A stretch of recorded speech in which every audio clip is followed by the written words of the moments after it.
Joining me right now to talk more about that is former acting White House Chief of Staff, former OMB Director, Mick Mulvaney. Mick, it's always a pleasure to see you. Thanks for being here. I guess first assess where we are. What is your assessment of all of this spending and tax increase plans? Good morning, Maria. The assessment that I would give is that it's dangerous. We're moving into uncharted territory. I like that clip very much that you just played from Speaker Gingrich. He's absolutely right. Inflation is a hidden tax, and that's where the Democrats are pushing us. They don't have the votes, everybody, but they do have the ability to drive inflation, and that's where I think we are headed. We have decided, I think, as a country that it's okay to spend as much money as we possibly want on everything that we want. I disagree with that. Some Republicans do. Not everybody does. A lot of Democrats disagree with that. They want to spend as much as they possibly can. It's a very dangerous place for us to be, but we're going down it together. And the one thing I think we can all count together.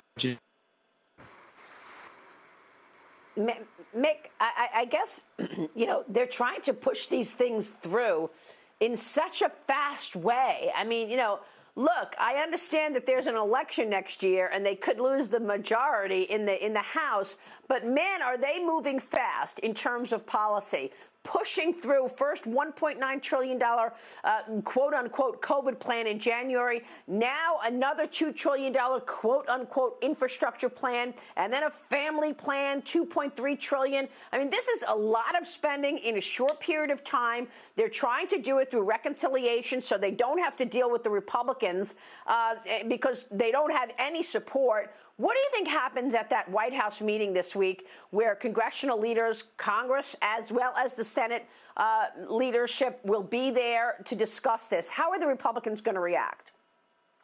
A lot of it depends on the president. I've been in some of those bipartisan meetings. When I was in the House, we met with President Obama.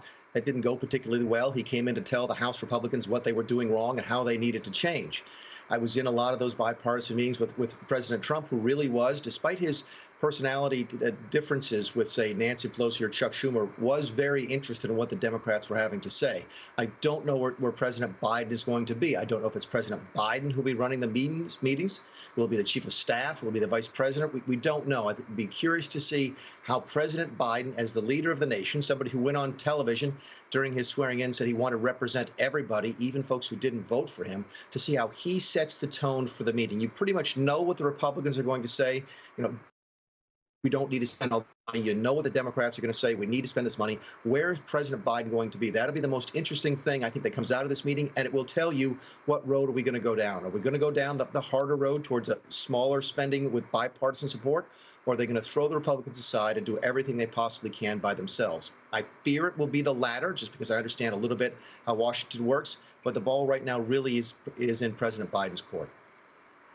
Yeah, I mean, there really hasn't been any unity whatsoever to speak of. By the way, this is the first meeting that most of the leadership on the Republican side will have with the president. We're 4 months in, and this is the first time Kevin McCarthy is going back to the White House, for example. I want to get your take on the jobs numbers that we saw on Friday. Do you believe that those jobs numbers indicate a failure in our governance? The fact that we're sending so much money to people, flooding this economy with money. If all goes the way Biden wanted, it's $6 trillion in spending in 3 months.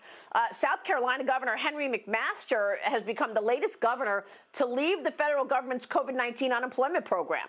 He says the state is facing a workforce shortage amid the payments from the federal government. Commerce Secretary Gina Raimondo says it's not the unemployment benefits that are keeping people from going back to work. So what do you think, Mick? We were expecting almost 1 million jobs for the month of April. We actually got 266,000.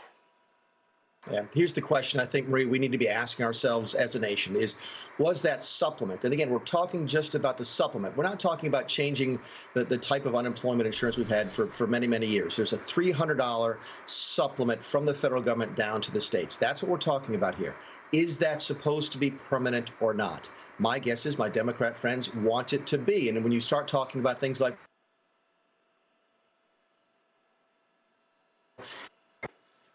code for saying, let's make this permanent. Yeah. Sorry, go ahead. All right. You were going in and out there, so it was a little hard to follow you, but it's interesting that the $300 is being talked about as permanent. When was the last time we ever saw government giving $300 to people in a permanent basis? That sounds so odd to me. Listen, if you pay people not to work, they're not going to work. The folks are self-interested in a good kind of. I'm sorry. Yeah. Yeah. Okay. It's true. Thanks. Yeah, Mick, you make some great points. We so appreciate your time this morning. Thank you. Mick Mulvaney joining us there. Sorry about those ins and outs on the audio.